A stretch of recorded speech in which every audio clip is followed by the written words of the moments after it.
ni sebab tak mau bagi dia nampak skru.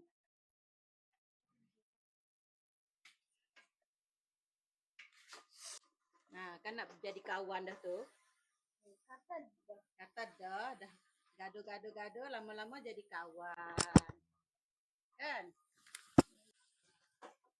Lama-lama jadi kawan. Yang ni nak lawan tak? Yang ni kita bubur dia punya Pernah lawan. saltik. Kenapa letak contoh? Sebab kawan-kawan cakap nak testing buka. Dalam nanti akan buat video juga. Ni kita letak tip. Tengok. Bila dah buat tip, dia ada skru ni tau. Ni.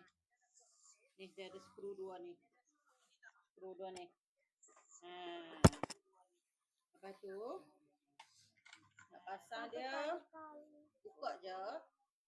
Skru ni. Padu basikal ni. Buka. Padu basikal ni. Ada yang kata. Yang ni buang saja macam tu. Tengok, buang saja. Sebab dia ketat. So kat sini pun pasang benda tu? kena letak tape juga. Kenapa pasang benda tu? Ni pun sarung macam biasa saja. Tengok kat sini. Senang saja. Bila dia main sebiji macam ni. Dia main sebiji macam ni. Cuma yang ni pun hampa kena beli sendirilah. Yang ni. Tu sarung. Sarung je. Sangat senang. Kenapa pasang benda tu? Rem lah, nak rem lah. Untuk rem. Kan? Okey, dah masukkan benda ni. Nak pusing biar ketat.